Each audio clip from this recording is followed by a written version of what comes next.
think we were definitely locked in. There were times where, they would punch us, we'd go down, and then we would come back, get it close, tie it in. So just to know that we went out there and we didn't quit, even though there was adversity thrown our way.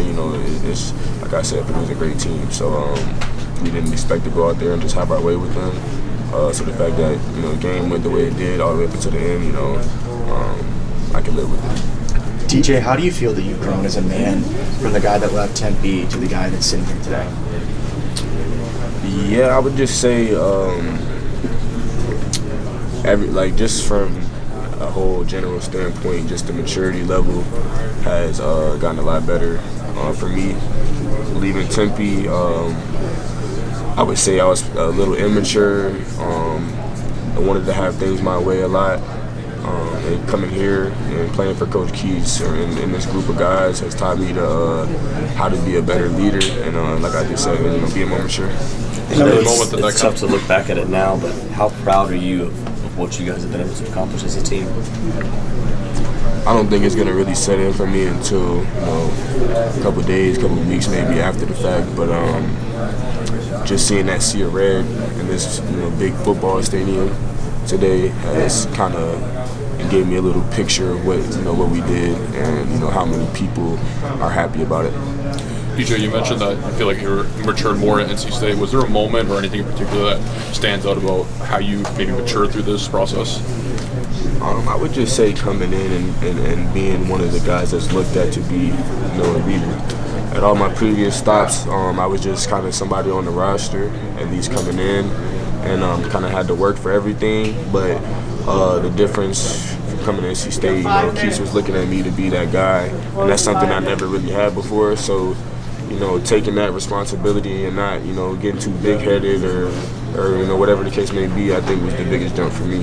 Who are some of the players that maybe stand out to you throughout your career that maybe had some of those leadership qualities as you were, a young guy coming up? I would say in my first stops, I would say Zach Copeland and J.C. Hillsman. I think Zach is playing in a pro league in Vancouver now. JC's with the Orlando G League affiliate and Arizona State. I have to say probably Marion Jackson. He was a great point guard at Toledo, came in and taught me a lot of things. So yeah, I would say those guys. DJ, what do you think this run means for the future of NC State basketball? Like, what happens next now that you're gone? What did you guys do to change that trajectory?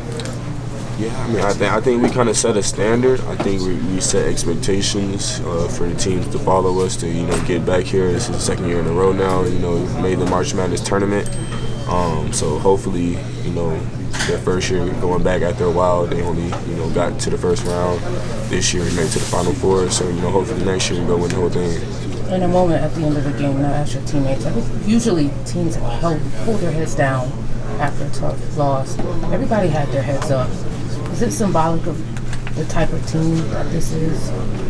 I think so, just from when we lost the last for the regular season, going into the ACC tournament, we could have, like you said, walked in there with our heads down, ready to pack it up, but we had new life. It was a new season for us, and that just speaks on a lot of, the character of our guys.